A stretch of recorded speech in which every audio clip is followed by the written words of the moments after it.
औरंगजेब हा मूर्खच होता म्हणून त्याच्या दरबारातनं महाराज सुटून येऊ शकले. अफजल खान बेसावध होता, त्याच्यामुळे महाराज त्याला मारू शकले. शाहिस्ते खान मुघलाई धुंदीत होता, त्याच्यामुळे त्याला त्याची बोटं छाटून येऊ शकले. हे धादांत खोटं आहे.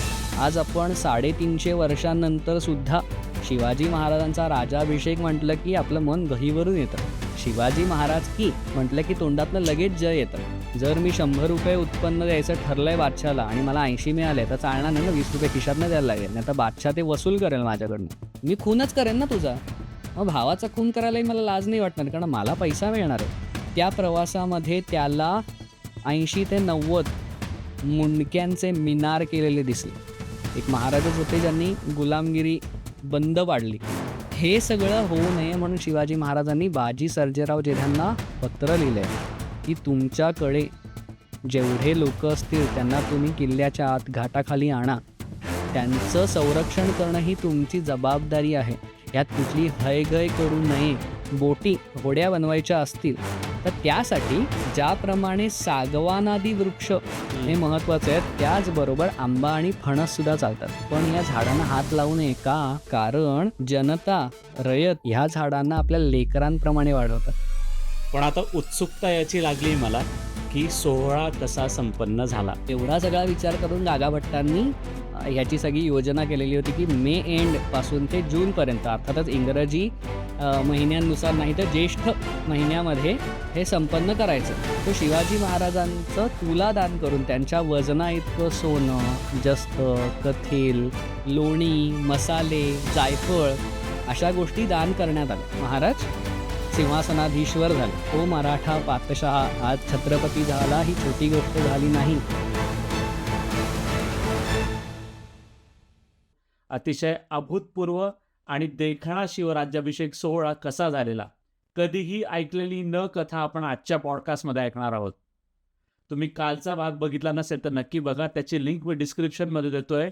आजही आपल्यासोबत सुयोग शेंबेकरजी आहेत. मग सुरू करूया आपण आजचा पॉडकास्ट.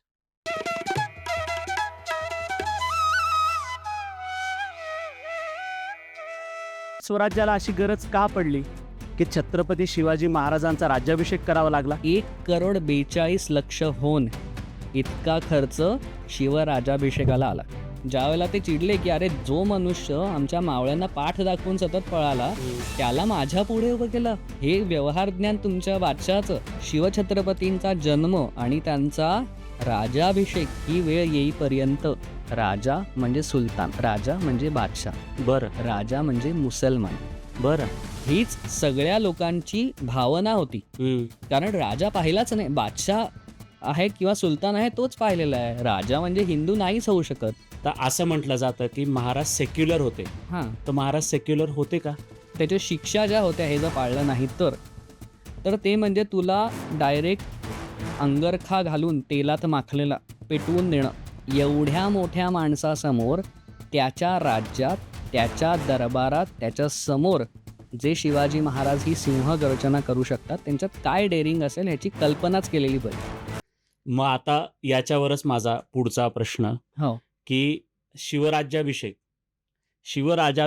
हां, हा जनसामान्यांसाठी सोहळा का होता?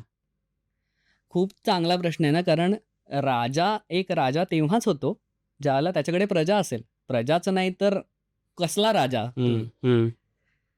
अगदी हेच वाक्य इतिहासात सुद्धा एका माणसाने लिहिलंय, ते आपण चराव्याने मी तुला सांगेन. पण आपण आत्ता बघूया की जनसामान्यांसाठी हा सोहळा का होता.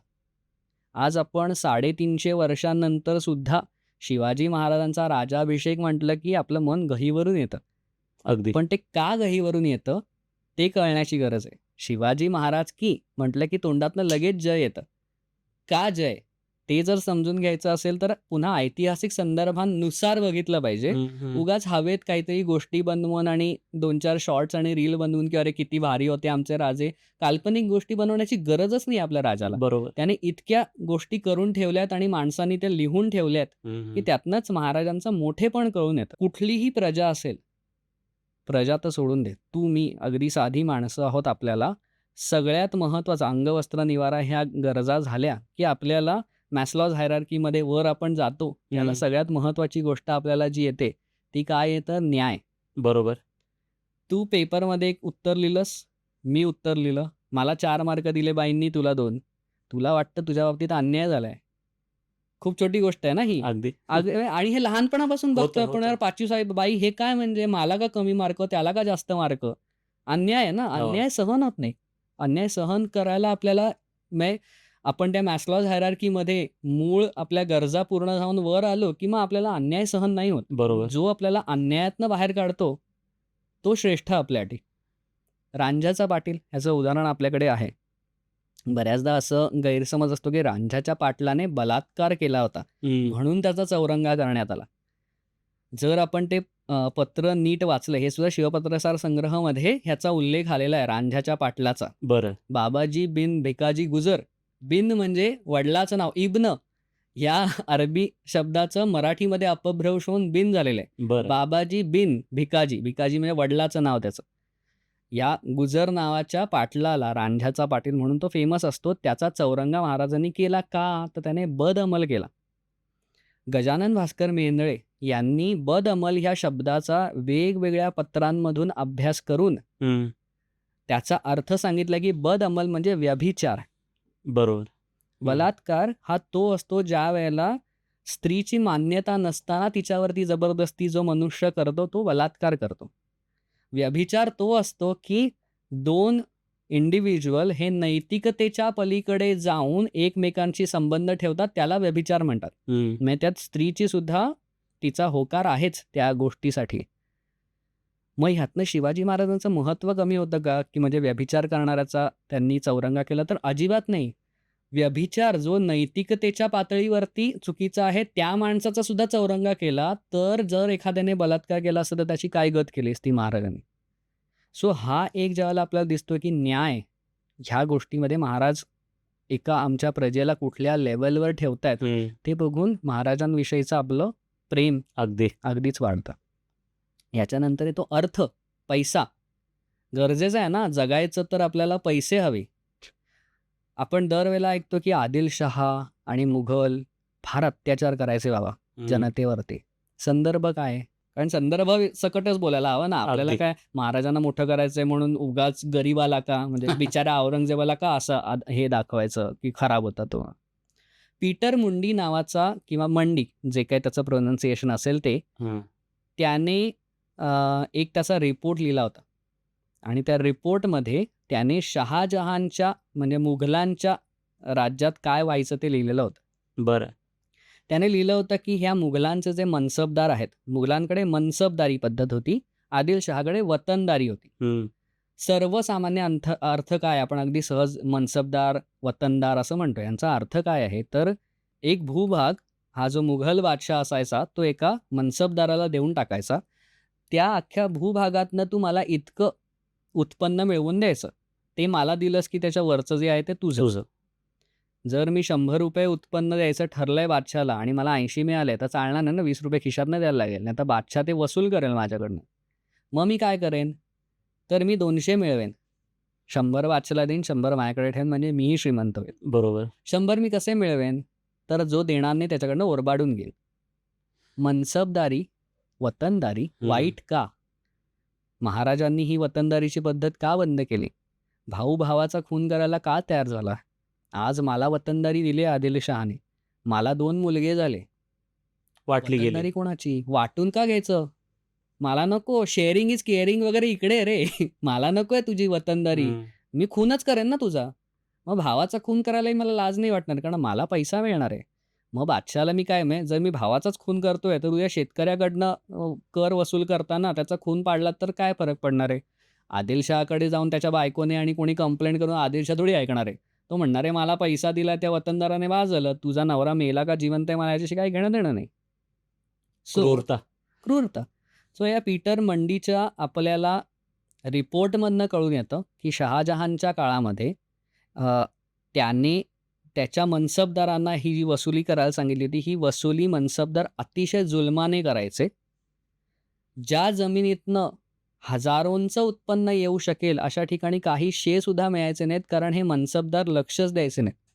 मुळात जर तुला सरकारी अधिकारी म्हणून तिथे ठेवलंय तर तिथे शेतीचं उत्पन्न कसं येईल हे बघणं हा तुझा स्वतःची जबाबदारी आहे. पण ते बघण्याच्या ऐवजी मी माझा स्वार्थ बघणार ज्या वेळेला हे उत्पन्न मिळायचं नाही त्यावेळेला पीटर मुंडी म्हणतो की हे मनसबदार ह्या कुणब्यांच्या, शेतकऱ्यांना कुणबी म्हटलं जायचं त्यावेळेला. बरं कुणबी ही त्याला जात नव्हती, शेतकऱ्यांचा उल्लेखच कुणबी म्हणून व्हायचा. बरं बरं कुणब्यांच्या घरात घुसून त्यांचं सगळं घर लुटून न्यायचे.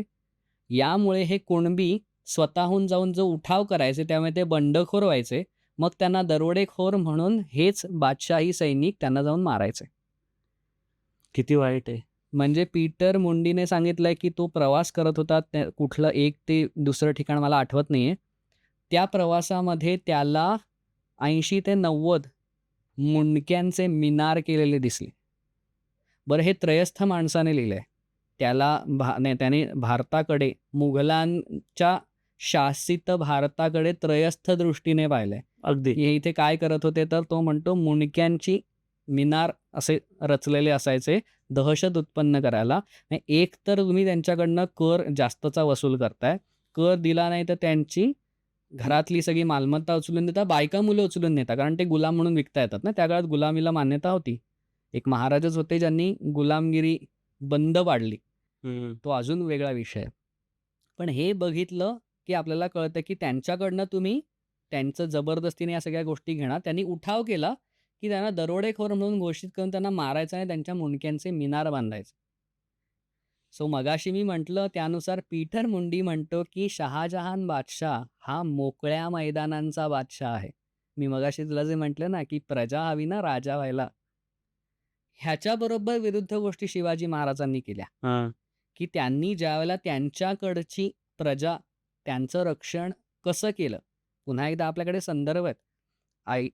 शाहिस्ते खान हा ज्यावेळेला पुण्यात आला 1662, त्यावेळेचं शिवाजी महाराजांनी कान्होजी जेधेंचे पुत्र बाजी सर्जेराव जेधे यांना लिहिलेलं एक पत्र आहे. आता शाहिस्ते खानाची फौज मी म्हटलं तसं 1 लाखांची होती.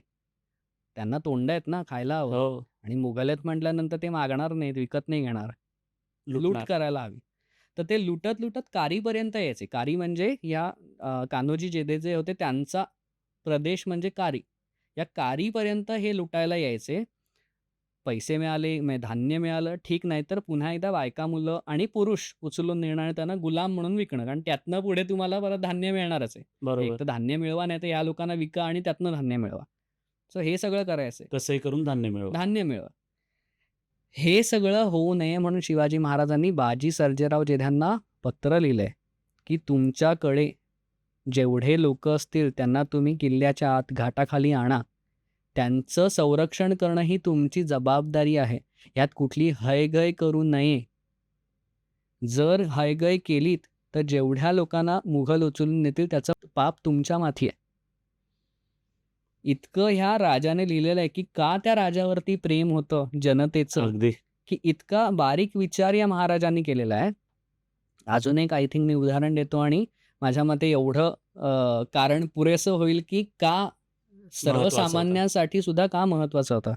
शिवरायांना आपण आरमाराचे जनक म्हणतो, फादर ऑफ इंडियन नेव्ही म्हणतो.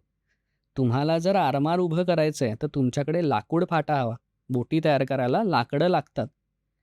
आज्ञापत्र म्हणून रामचंद्रपंत अमात्यांनी, ज्यांनी शिवाजी महाराजांच्या कित्येक पिढ्या पाहिल्या, राजाराम महाराजांच्या मुलाला त्यांचे आजोबा किती ग्रेट होते हे सांगण्यासाठी म्हणून रामचंद्रपंत अमात्यांनी शिवराजनीती लिहिलेली आहे, ज्याला आज्ञापत्र असं म्हणतात. बरं, त्याच्यामध्ये जे काही लिहिलेलं आहे ते सगळे शिवाजी महाराजांचे विचार आहेत. ते रामचंद्रपंत अमात्यांनी लिहिलेले आहेत फक्त. तर ते म्हणतात की बोटी, होड्या बनवायच्या असतील तर त्यासाठी ज्याप्रमाणे सागवानादी वृक्ष हे महत्वाचे आहेत, त्याचबरोबर आंबा आणि फणस सुद्धा चालतात. हो. पण या झाडांना हात लावू नये. का? कारण जनता, रयत ह्या झाडांना आपल्या लेकरांप्रमाणे वाढवतात.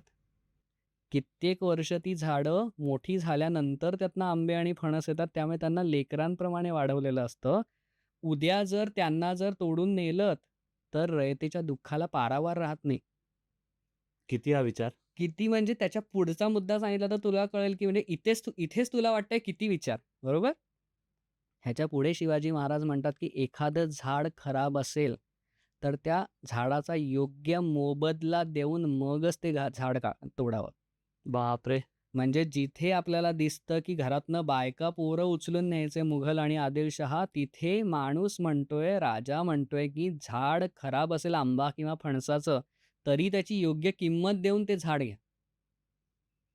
सो ह्या सगळ्यामुळे जर रयतेला आपला राजा जो आपल्या ऋत सिंहासनावरती कधीच स्थानापन्न झालेला आहे, तो आज एका सिंहासनावरती बसून अधिकृतरित्या राजाभिषेक करून एक आमचा छत्रपती होतोय, तर त्यांच्यासाठी ती अभिमानाची आणि अक्षरशः त्याला अजून माझ्याकडे शब्दच नाही आहेत, अशी घटना होती त्यांच्यासाठी आणि म्हणून त्यांच्यासाठी हा सगळा सोहळा होता. हे सगळं ऐकून असा अभिमानाने ऊर भरून येतोय आणि किती प्रेमळ व्यक्ती पण होती ती. हो, शिवाजी महाराज, की ते त्याचा विचार करून असं डोळे पाणावतात पण, की अरे किती छोट्या गोष्टींचा विचार केलाय. अगदी. मी ऐकताना असं ऐकायचो, की महाराजांनी सांगितलं होतं, की त्यांच्या शेतात जे पीक पिकत असेल त्याच्या देठालाही हां, स्पर्श होता हां. कामा नये. अगदी, हेच त्याचं उदाहरण आहे. अगदी. काय ऐकून खरंच इतकं छान भरून येतंय मला. पण आता उत्सुकता याची लागली मला, की सोहळा कसा संपन्न झाला? शिवराज्याभिषेक सोहळा कसा संपन्न झाला? शिवराजाभिषेक प्रयोग हा कसा झाला हे आता आपण डिटेलमध्ये बघूया. बरं. बरं हे सांगायच्या आधी मला एक गोष्ट सांगायची आहे, की हा सगळा सोहळा कसा झाला हे मी ऐतिहासिक संदर्भानुसार सांगतोय. हा सोहळा श्रेष्ठ का कनिष्ठ? हा सोहळा म्हणजे श्रद्धा का अंधश्रद्धा? ह्याचा निर्णय व्ह्युअर्सने आपला आपण घ्यावा. आम्ही अजिबात म्हणत नाही, की हा श्रेष्ठ, अतिशय श्रेष्ठ होता आणि हा उच्चवर्णीयांचा, उच्च जातीचा असं काही म्हणणं नाही. हं. ऐतिहासिक संदर्भांनुसार शिवाजी महाराजांचा राज्याभिषेक कसा झाला हे सांगण्याचा आपण प्रयत्न करतो. ठीक बरं. आहे. येस. सो सगळ्यात पहिले म्हणजे गागा भट्टांनी ह्या सगळ्या सोहळ्याचं डिझाईन करताना त्यांनी किती विचार केला होता. म्हणजे आपण ज्याला मगाशी जी अफवा म्हटली, की मराठी ब्राह्मणांनी का केला नाही, तर त्यांना एवढं ज्ञानच नव्हतं. पण गागा भट्टांनाही हे लगेच नाही करता आलं. त्यांना चिकार वेगळे-वेगळे ग्रंथ त्यांच्या डोळ्याखालून घालायला लागले. म्हणजे डॉक्टर जयश्री साठेंनी शिवराजाभिषेक प्रयोगः ह्या पुस्तकामध्ये जी गागा भट्टांची पोथी होती शिवराजाभिषेक प्रयोगः त्याचं भाषांतर तर दिलेलंच आहे. पण त्याच सोबत त्यांनी कुठल्या-कुठल्या ग्रंथांमधनं रेफरन्स घेऊन हा पूर्ण सोहळा बनवलेला असावा हे पण सांगितलेलं आहे. सो त्याच्यामध्ये आपल्याला दिसतं की याज्ञवल्क्य, विष्णुधर्मोत्तर पुराण, मत्स्यसूक्त अशा काही ग्रंथांमधनं आणि बाकी बऱ्याच वेगळ्या-वेगळ्या ग्रंथांमधनं हा पूर्ण सोहळा घेण्यात आलेला आहे. बरं. याचा विचार करताना गागा भट्टांनी मुहूर्तसुद्धा किती विचार करून केला होता, हे आपल्याला हे सगळे तपशील बघितले की कळेल. बरं. ह्या सगळ्या विधीच्या मागे काही ना काहीतरी कारण असायचं. हिंदू धर्मामध्ये, शास्त्रामध्ये सांगितलेल्या गोष्टी या उगाच हवेत नसायच्या.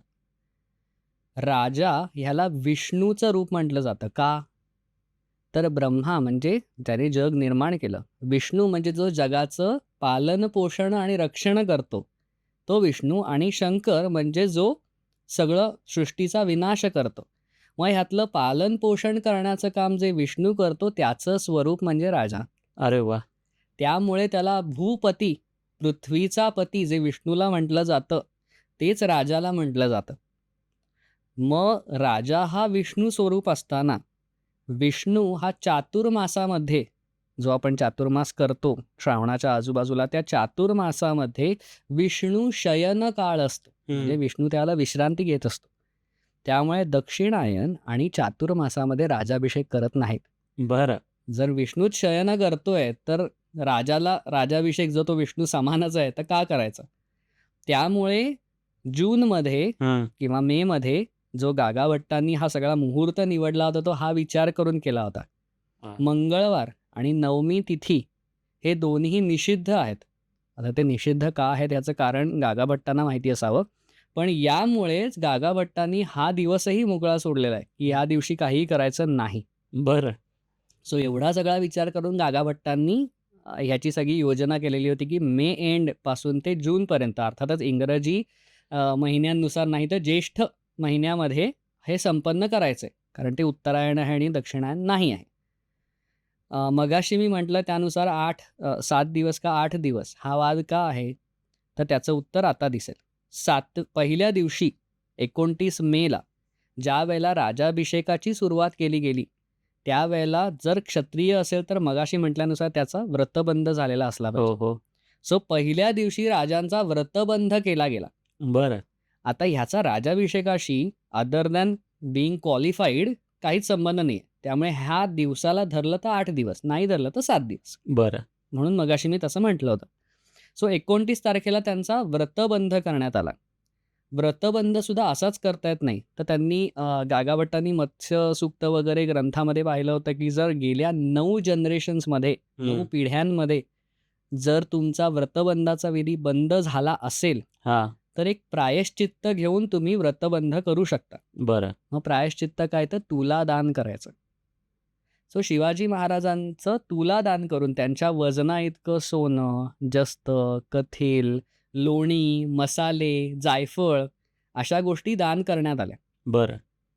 पुन्हा एकदा आपले साहेब हेनरी ऑक्झेंडन ह्यांचा फायदा आपल्याला का होतो? हेनरी ऑक्झेंडन आणि मगाशी मी फेबर म्हटलं, अब्राहम ली फेबर म्हटला होता, या दोघांचा फायदा काय होतो? तर या दोघांनी लिहिलेलं आहे की यावेळेला शिवाजी महाराजांचं वजन 16,000 पागोडा, पागोडा म्हणजे होनांना पागोडा म्हटलं जायचं. बरं. 16,000 सोन्यांचे होन एवढं हेनरी ऑक्झेंडन म्हणतो आणि अब्राहम ली फेवर म्हणतो की 17,000 होन आणि त्याने दिले 160 पाऊंड एवढं वजन होतं. बरं. तो डच होता. सो तो डच पाऊंड म्हणतोय. डच पाऊंडानुसार एक डच पाऊंड म्हणजे 0.49 म्हणजे अराउंड 0.5 म्हणू शकतो आपण, एवढे किलोग्राम होतात. सो ह्याने जर तू मल्टिप्लाय केलंस तर तुला शिवाजी महाराजांचं वजन हे त्यावेळेचं 79 किलो दिसतं. बरं. आता हाही विचार करायला हवा की ते ज्या वेळेला तुलादानासाठी बसले होते त्यावेळेला ते आपल्याबरोबर तलवार, कट्यार, डोक्यावरचा मंदिल, भरजरी वस्त्र हे सगळं परिधान करून बसलेले असले पाहिजेत. म्हणजे त्यातले 7 ते 8 किलो मायनस केले त्या सगळ्या, कारण तलवार काय हलकी नाही, 1 किलोची आणि अर्धा किलोची तलवार नसणार आहे ती. अगदी. सो हे सगळं मायनस केल्यानंतर शिवाजी महाराजांचं वजन हे साधारण 70 ते 72 किलोच्या दरम्यान होतं. शिवाजी महाराजांची जितकी समकालीन, उत्तरकालीन तू चित्र बघितलेस, कधीच दिसत नाही महाराजांचं पोटच वाढलंय, चपळ. अगदी. स्थूल आहेत, असं कुठेच नाही. मध्यम उंची, सुडवलं बांधा, असं वर्णन परकालदासानेही केलंय. ज्या वेळेला शिवाजी महाराज सुरतेच्या लुटीसाठी गेले होते त्याला तिकडच्या जॉन एस्केलिऑटनेही केलंय. सुडवलं बांधा आणि तू जसं म्हणालास तसं चपळ ॲक्टिव्ह होते शिवाजी महाराज.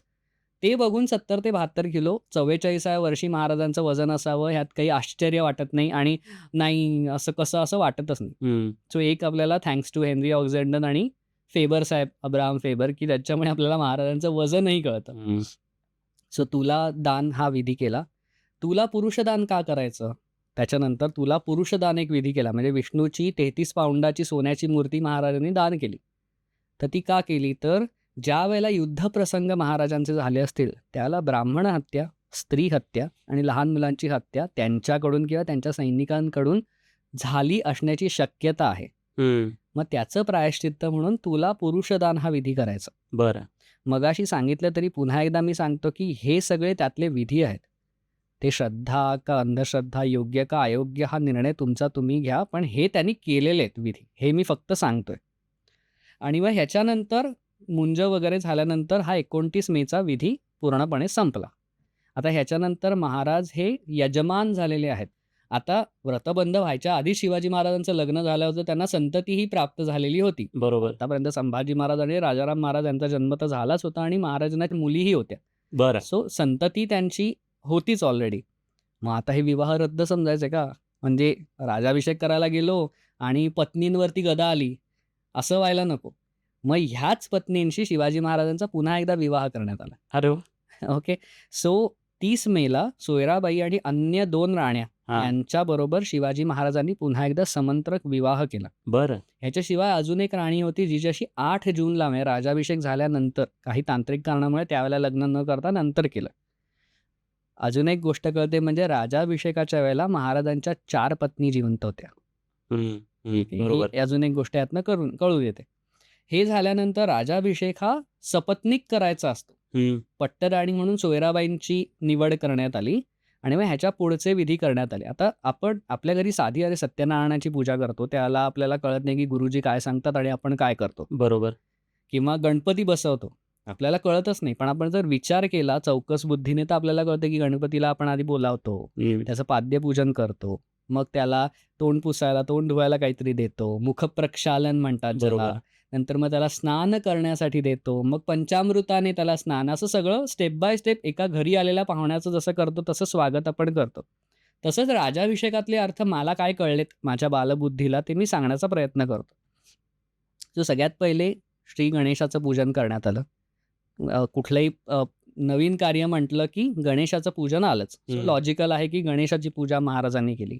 मग पुण्याह वाचन केलं, म्हणजे जिथे कलश येतो त्या कलशाला पृथ्वी स्वरूप ब्रह्मा, विष्णू आणि महेश त्यात आहेत असं समजून वरुण देवाला बोलवून पुण्याह वाचन करण्यात आलं की एक मी काय करणार आहे त्याचं काय सोहळा काय योजला आहे बरोबर. त्याची सुरुवात तिथे करण्यात आली.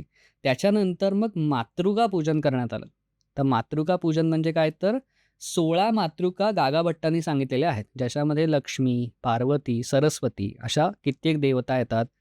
शिवाजी महाराजांची कुलदेवता तुळजाभवानी तिचाही त्याच्यामध्ये समावेश होतो. अशा सगळ्या मातृकांचं पूजन केलं गेलं. ही सृष्टी ही शिव आणि शक्तीने बनलेली आहे. त्यामुळे हिंदू धर्मामध्ये स्त्रियांनाही तितकंच महत्त्व आहे शक्ती म्हणून. हे आपल्याला या विधीमधनं दिसून येतं की 16 मातृकांचं पूजन राजाभिषेकाच्या वेळेला करण्यात आलं. बरं. ह्याच्यानंतर नांदी श्राद्ध करण्यात आलं. आता आपण श्राद्ध करतो पितरांचं त्यांना आनंदी ठेवण्यासाठी. मग वास्तुशांत किंवा राजाभिषेक अशा मोठ्या प्रसंगी काय करतात, तर त्याला नांदी श्राद्ध म्हणतात. नंद म्हणजे आनंदी राहणं. तुमच्या पितरांना आनंदी करण्यासाठी, कारण त्यांचे आशीर्वाद असल्याशिवाय तुमचं कुठलंच कार्य सफल होणार नाही, बरोबर. म्हणून नांदी श्राद्ध करण्यात आलं. आणि ह्याच्यानंतर विघ्न विनायक शांती करण्यात आली. बरं. 4 विघ्न विनायक सांगण्यात आलेले आहेत. त्यांची शांती केल्यानंतर तुमच्या कुठल्याही मोठ्या कार्यामध्ये कुठलंही विघ्न येत नाही. याचबरोबर जर तुमच्या निकटवर्तीयाचा मृत्यू झाला असेल नजीकच्या काळात, तर विघ्न विनायक शांती करावी लागते. बरं. शिवाजी महाराजांच्या पत्नी काशीबाई यांचं मार्च 1674 मध्ये निधन झालं होतं. बरं. निकटवर्तीयाचं निधन झाल्यामुळे सुद्धा ही गोष्ट केली, म्हणजे अजून एक आपल्याला कळून येतं की किती लॉजिकली ह्या गोष्टी करण्यात आल्या होत्या. सो 30 मेचा हा सोहळा संपला. पुढे 31 मे, 1 जून, 3 जून आणि 5 जून ह्याला ऐंद्री शांती करण्यात आली. बरं. ऐंद्री शांती म्हणजे काय, तर राजाला देवस्वरूप विष्णू स्वरूप म्हटलेलं आहे. देवांचा विष्णूचा राजा कोण, इंद्र. इंद्राची शक्ती कुठली, इंद्राणी. मग या इंद्र आणि इंद्राणींचं पूजन करणं म्हणजे ऐंद्री शांती. बरं. So like it's very logical. तू हो, बघितलास तर पूर्ण फ्लो जो आहे तो खूप लॉजिकली डिझाईन केलेला आहे. अगदी, अगदी. सो त्या इंद्र आणि इंद्राणीची पूजा करून ऐंद्री शांतीची सुरुवात झाली 31 मेला. आणि मग तो पुढेही मी म्हटलं त्याप्रमाणे 1 जून, 3 जून आणि 5 जून या 3 दिवसांना ही ऐंद्री शांती चालू राहिली. बरं. त्याच्यानंतर एक होम करून त्याच्यानंतर बळीही देण्यात आला बरं. 31 मेला. सो ही गोष्ट 31 तारखेची झाली.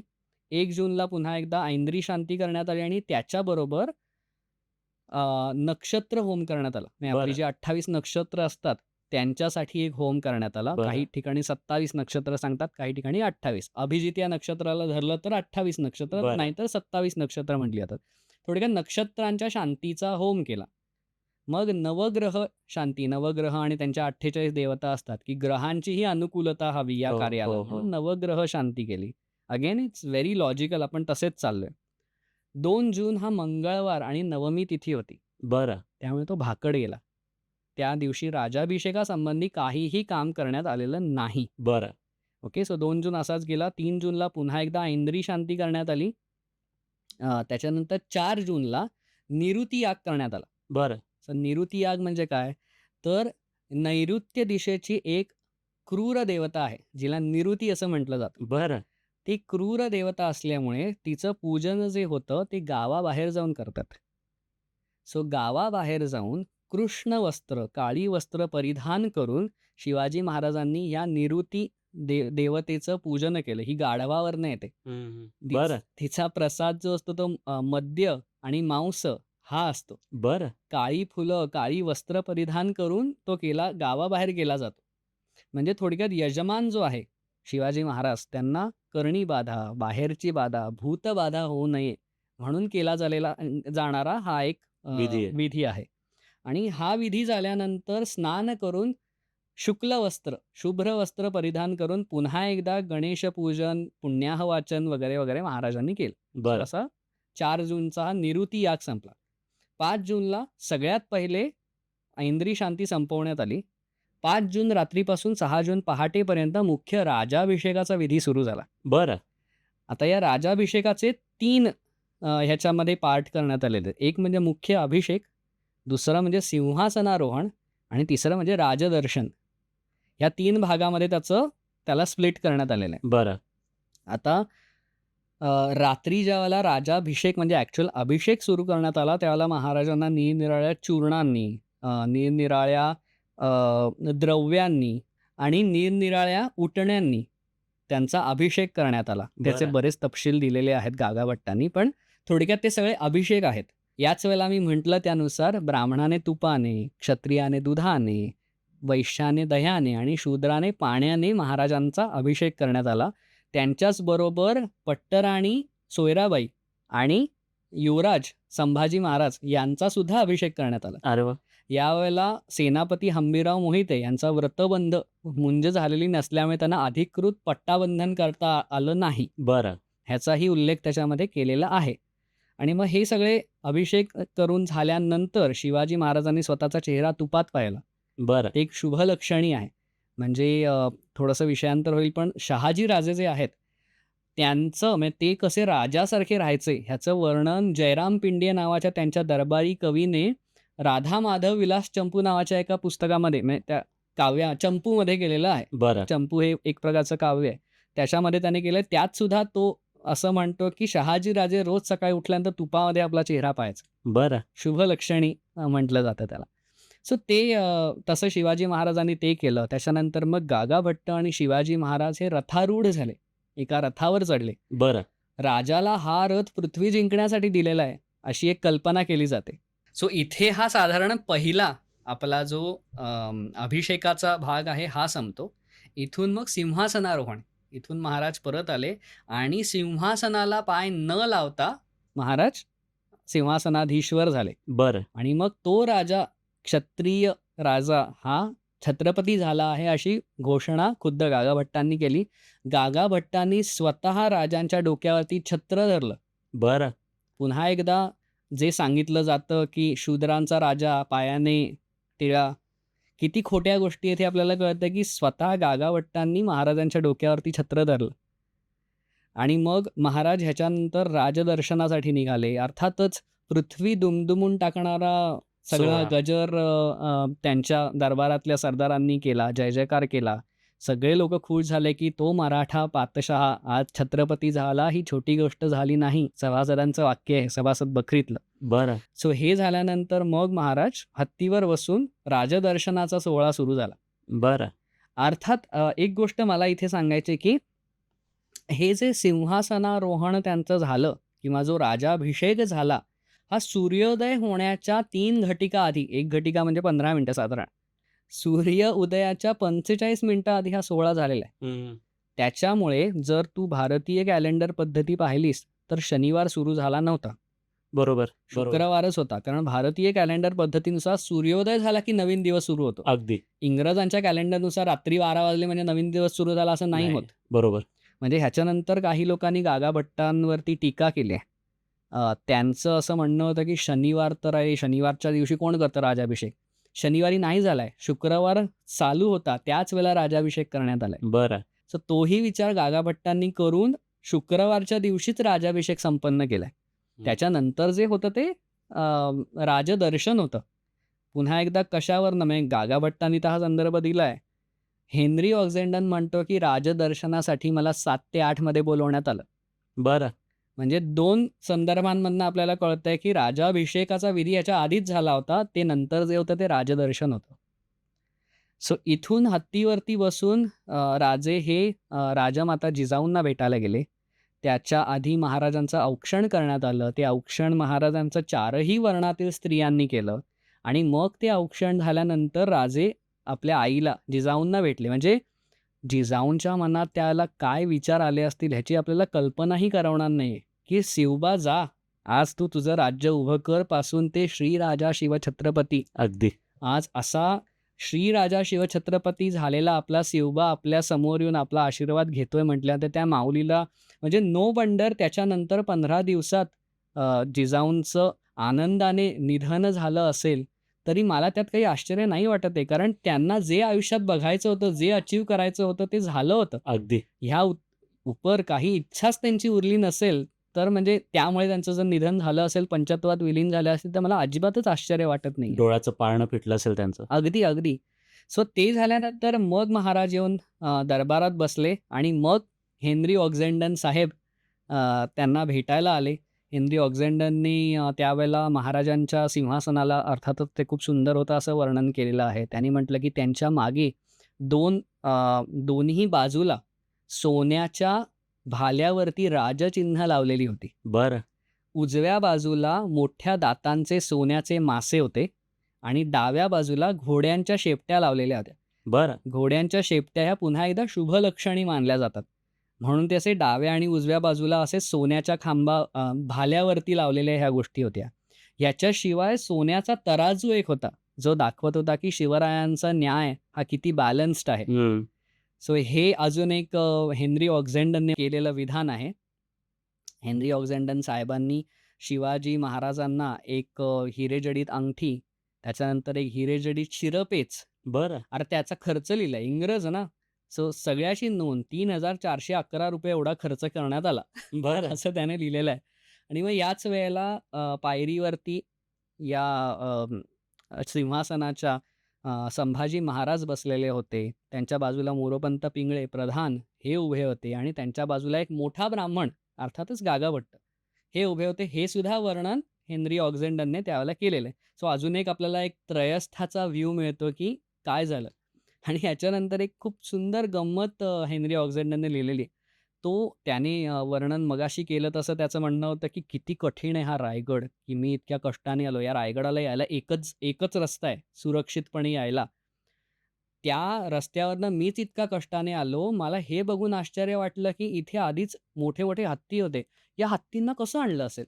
खूप मोठा प्रश्न आहे. आणि हेनरी ऑक्झेंडनला बिचाऱ्याला माहिती नव्हतं की लहानपणापासून ते हत्ती रायगडावरच होते. सो हा एक चमत्कारिक प्रसंग हेनरी ऑक्झेंडनने लिहिलेला आहे. सो हे अशा प्रकाराने हा संपूर्ण सोहळा. सोहळा करण्यात आला. ह्याच्यानंतरही काही दिवस सहस्त्र ब्राह्मण भोजन, त्याच्यानंतर मग मोरोपंत पिंगळे यांनी 8,000 होन शिवरायांच्या शिरावरती अर्पण केले. मग त्याचाही अभिषेक त्यांना करण्यात आला आणि अशा बरेच विधी त्याच्यानंतरही थोडे-थोडके चालूच होते. बरं. पण एकूण मुख्य राजाभिषेकाचा विधी हा 29 मे पासून ते 6 जूनपर्यंत आपल्याला दिसून येतो. अरे वाह! खरं तर हा सोहळा ज्यांनी प्रत्यक्ष बघितला असेल, तर किती देखणा झाला असेल तो हो, सोहळा आणि अगदी. किती मोठ्या प्रमाणात आपला राजा शिवछत्रपती झाला. खरंच अगदी. आणि तुम्ही जसं सांगत होते ना, तसं नजरेसमोरून सगळं सुरू होतं माझ्या, अगदी. की कसा झाला असेल सोहळा, काय काळ असेल तो. खरं तर आपण आता ना पॉडकास्टच्या शेवटीकडे आलोय अगदी. हो. आणि मला ऐकून असं सारखं वाटतंय, की पॉडकास्ट संपूच नये आणि भरपूर अजून गोष्टी तुमच्याकडनं ऐकाव्या, भरपूर संदर्भ तुम्ही सांगावे. पण आता अगदी शेवटचा प्रश्न, की आजच्या 21व्या शतकात जेव्हा आपण शिवराजाभिषेक दिन साजरा करतो, तेव्हा या घटनेतून आपण जे आत्ता ऐकलं सगळं, याच्यातनं तरुण पिढीने काय शिकलं पाहिजे आणि शिवराजाभिषेक दिन कसा साजरा झाला पाहिजे? शिवाजी महाराज ह्यांना शककर्ता म्हटलं जातं. एक अख्खं शक ज्या मनुष्याने घडवलं आणि एका शकामध्ये अख्ख्या जो मनुष्य एकदाच जन्माला येतो, तो म्हणजे श्री राजा शिवछत्रपती, शककर्ते शिवाजी महाराज. त्यांच्यासारखं होणं हे आपल्या कुणाच्याही ह्युमन प्रोबॅबिलिटीच्या पलीकडचं आहे. आपल्याकडे आता ज्या काही केपेबिलिटीज आहेत, क्षमता आहेत, त्यातून आपण शिवाजी महाराजांसारखे होऊ शकू, हे स्वप्नही बघणं अशक्य आहे. म्हणजे स्वप्नात सुद्धा ते खरं वाटणार नाही, तर प्रत्यक्षात उतरवणं कठीण आहे. पण शिवाजी महाराजांनी ज्या पद्धतीने त्यांचं स्वराज्य उभं केलं, ते जसं टिकवलं, त्याच्यासाठी त्यांनी जो काही राजाभिषेक करून घेतला, अधिकृत मान्यता मिळवली, त्यांना त्यांचे जे विरोधक होते, ते कुठल्याही प्रकारे कमी नव्हते. हं. औरंगजेब हा मूर्खच होता म्हणून त्याच्या दरबारातनं महाराज सुटून येऊ शकले. अफझल खान बेसावध होता, त्याच्यामुळे महाराज त्याला मारू शकले. शाहिस्तेखान मुघलाई धुंदीत होता, त्याच्यामुळे त्याला त्याची बोटं छाटून येऊ शकले. हे धादांत खोटं आहे. अफझल खानाचं सगळं चरित्र वाचलं की आपल्याला कळतं की अफझल खान जेवढा शरीराने बलिष्ठ होता, तेवढाच तो बुद्धीमध्ये तरबेज होता. हं. तो प्रचंड चतुर होता. याच्या आधीसुद्धा त्याने कर्नाटकातल्याच एका रायाला बोलवून, तहासाठी बोलवून, जसं शिवाजी महाराजांना मारण्याचा त्याचा बेत होता, तसं त्याने अजून एका माणसाला सुद्धा मारलेलं आहे. बरं. आणि हे आपल्याला मुहम्मद नामा नावाच्या एका ऐतिहासिक संदर्भामधनं दिसून येतं. म्हणजे तो कुठल्याही प्रकारे मुत्सद्देगिरीत कमी नव्हता, तो हुशारच होता. औरंगजेबाबद्दल मी मगाशीच म्हटलं त्यानुसार आपल्या बापाला ज्याने मारलं, भावांना ज्याने मारलं, आपल्या मुलाला सुद्धा कैदेत टाकून ज्याने मारलं, अशा माणसाच्या तावडीतनं ज्यावेळेला शिवाजी महाराज निसटून येतात, त्यावेळेला त्यांचं मोठेपण काय आहे हे आपल्याला कळून येतं. शाहिस्तेखानाची बोटं छाटल्यानंतर बंगालमध्ये जाऊन त्याने खूप पराक्रम केला आहे आणि पुण्यात यायच्या आधीसुद्धा त्याने खूप पराक्रम केला आहे. म्हणजे असं नाही की शाहिस्तेखान मूर्ख होता आणि तो बेसावध होता म्हणून त्याची बोटं छाटली गेली. शिवाजी महाराजांचे प्रत्येक शत्रू हे प्रचंड हुशार, प्रचंड मुत्सद्दी आणि प्रचंड बलवान होते. पण शिवाजी महाराज त्यांचे 10 पावलं पुढे होते. आणि ही गोष्ट बघून आपल्याला शिवाजी महाराजांचं मोठेपण कळून येतं. अगदी.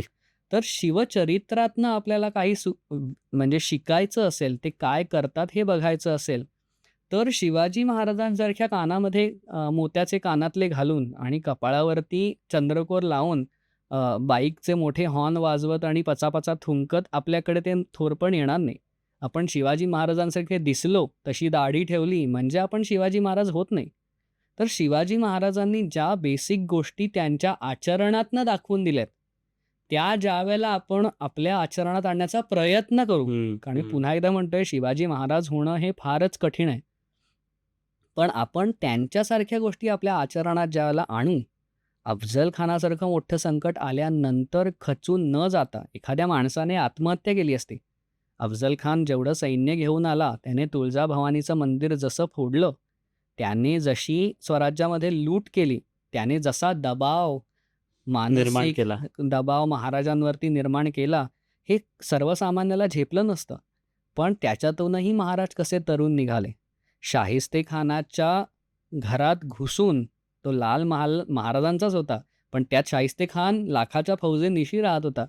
त्याच्यामध्ये घुसून तिथून जिवंत सुटून येण्याचं प्लॅनिंग जे महाराजांनी केलं, या सगळ्यामध्ये प्लॅनिंगचं जे काही डोकं महाराजांनी वापरलं, आग्र्याहून महाराजांनी सुटून येताना जे काही प्लॅनिंग वापरलं, ह्यानुसार आपण आपलं प्लॅनिंग कसं करावं, आपल्याला जर कुठली योजना करायची आहे आणि ती सिद्धत्वाला न्यायची आहे, हं. तर आपण आपलं प्लॅनिंग काय असलं पाहिजे, त्याच्याबरोबर आपण रिसोर्सेस कसे वापरले पाहिजेत. 60 मावळ्यांनिशी आपल्याला पन्हाळागड हा कोंडाजी भरजनांनी घेतलेला दिसतो. संदर्भ काय, तर पर्णाल पर्वत ग्रहण आख्यान नावाचं एक संस्कृत काव्य जयराम पिंडिये ह्यांनीच रचलेलं आहे, की ज्याच्यातनं आपल्याला कळतं की फक्त 60 माणसांनिशी कोंडाजी फर्जंदांनी अख्खा पन्हाळागड घेतला. या पन्हाळगडाला वेढा घालून सिद्धी जोहर 40,000च्या फौजेनिशी 6 महिने बसला होता बापरे! आणि त्याला पन्हाळगड मिळाला नाही. तो फक्त 60 मावळ्यांनिशी कोंडाजी फर्जंदांनी मिळवला. ऑप्टिमम युटिलायझेशन ऑफ रिसोर्सेस हं. हे शिवाजी महाराजांनी आणि त्यांच्या मावळ्यांनी कसं दाखवून दिलं. ह्या सगळ्या गोष्टी आज आपण शिकल्या पाहिजेत. शिवाजी महाराजांनी व्यभिचार करणाऱ्यांची काय अवस्था केली, हे बघून आपल्या राज्यातल्या माता आणि बहिणींकडे आपली बघण्याची दृष्टी कशी असली पाहिजे, हे आपल्याला कळलं पाहिजे. न्यायाने वागणं हे किती महत्त्वाचं आहे, शिस्तीने वागणं हे किती महत्त्वाचं आहे. समोरच्याला तो मनुष्य, महाराजांकडे जेवढे मनुष्य होते, जो खूप महत्त्वाचा मुद्दा आज महाराष्ट्रासाठी आहे. महाराष्ट्राला जातीवादाचा शाप काही वर्षांपासून लागलेला आहे. महाराजांनी कधीच आडनावं बघून त्यांना कुठल्याही पदं दिली नाहीत, हं. की तुम्ही ब्राह्मण आहेत म्हणून तुम्ही हे करा, तुम्ही मराठा आहात म्हणून तुम्ही हे करा, तुम्ही कायस्थ आहात म्हणून हे करा आणि तुम्ही कुणबी, शेतकरी, लोहार, कुंभार, महार जे काही आहात म्हणून तुम्हाला ह्या गोष्टी दिल्या, असं महाराजांनी कधीच केलं नाही. त्यांनी 12 बलुतेतल्या कुठल्याही लोकांना त्यांच्या योग्यतेनुसार कामं दिली. त्यांचा चरितार्थ, त्यांचे पूर्वज कशावरती घालवायचे त्यावरती त्यांना गोष्टी दिल्या नाहीत. मग तुम्ही आज तुमच्या जगामध्ये कुठलीही गोष्ट ॲप्रिशिएट करताना किंवा कुठल्याही गोष्टीवरती टीका करताना आडनाव बघायची गरज नाही. त्यांचं कर्तृत्व बघा. कारण मावळे हे त्यांच्या जातीसाठी नाही तर मातीसाठी लढले. बरोबर. शिवरायांसाठी लढले म्हणून ते आज एवढा मोठा इतिहास घडवू शकले. त्यांचा सपोर्ट होता म्हणून राजे हा राज्याभिषेकाचा सोहळा करू शकले. तर या राज्याभिषेकाच्या सोहळ्याला कुठले डीजेवरचे मोठी म्युझिकल लावून आणि पुन्हा म्हटलं त्याप्रमाणे धिंगाणे घालून आणि पचापचा थुकून आणि दाढ्या वाढवून आणि चंद्रकोरी लावून महाराज व्हायचा प्रयत्न करू नका. तर महाराजांचं आचरण आपल्या आचरणात आणण्याचा प्रयत्न करा. हेच 21व्या शतकात आपल्याला शक्य आहे. अरे वा, अगदी चांगल्या भाषेत सांगितलं तुम्ही. थोडेसे जरी अगदी 0,000,001% जरी गुण आपल्यात महाराजांचे आले तरी आयुष्य आपलं जगणं सार्थकी झालं असं म्हणू शकतो आपण. 100% इतकं काम त्यांनी करून ठेवलंय. म्हणूनही आज इतक्या 300-400 वर्षांनी देखील तितक्याच आदराने आपण शिवाजी महाराजांचं नाव घेतो. हो. सुयोगजी, तुम्ही एका विनंतीवर आज आमच्या पॉडकास्टवर आलात. खूप लांबून आलात तेही आम्हाला माहिती आहे. अगदी एका दिवसात ठरवून इथपर्यंत आलात त्याबद्दल तुमचे खूप खूप आभार. तुम्ही आमच्या प्रेक्षकांपर्यंत शिवाजी महाराज अतिशय चांगल्यारीत्या पोहोचवले, चांगल्या संदर्भासहित पोहोचवले. हा पॉडकास्ट आपल्या प्रेक्षकांना नक्की आवडेल अशी मी आशा करतो आणि याच्याही पुढे तुमचे उपक्रम असेच सुरू राहो आणि शिवाजी महाराज सगळ्या जगभरात पोहोचलेच आहेत, अजून चांगल्या पद्धतीने पोहोचो. यास तुम्हाला शुभेच्छा. तुमचे खूप खूप आभार. खूप खूप धन्यवाद. येस. तर मंडळी, असा होता आपला आजचा पॉडकास्ट. मला अजूनही अपूर्ण वाटतंय इतकं सगळं ऐकल्यानंतर देखील की ऐकतच राहावं. आणि असे भरपूर किस्से आहेत महाराजांचे, भरपूर प्रसंग आहेत की जे महाराज किती हुशारीने लढले, त्यांच्या प्रजेची काळजी ते कसे घेत गेले, असे भरपूर प्रसंग आहे. हे मला अजून ऐकायला खूप आवडेल. मी आशा करतो तुम्हालाही तसंच वाटत असेल की महाराजांचे प्रसंग हे आपल्यापर्यंत पोहोचत राहावे आणि महाराजांचे गुण आपल्यामध्ये रुजत राहावे, एवढी सदिच्छा व्यक्त करून आजचा पॉडकास्ट मी संपवतोय. तुम्ही चॅनलला सबस्क्राईब केलं नसेल तर नक्की सबस्क्राईब करा. सुयोगजींचं जे चॅनल आहे हिस्ट्री ऑफ द मराठाज, त्याच्यावर देखील तुम्हाला वेगवेगळे व्हिडिओज बघायला मिळतील, ते देखील तुम्ही सबस्क्राईब करा. पॉडकास्ट कसा वाटला ते मला कमेंटमध्ये नक्की सांगा. तुमचं प्रेम भरभरून मिळतंय, ते प्रेम असंच राहू द्या. आणि परत एकदा सांगतो की शिवाजी महाराजांचे थोडे तरी गुण आपण आपल्यामध्ये घेऊया आणि चांगलं आयुष्य जगूया. भेटूया आपण आता पुढच्या पॉडकास्टमध्ये. तोवर प्रेम असंच राहू द्या. भेटूया तुमच्या आमच्या मनातल्याच्या पुढच्या भागामध्ये. धन्यवाद.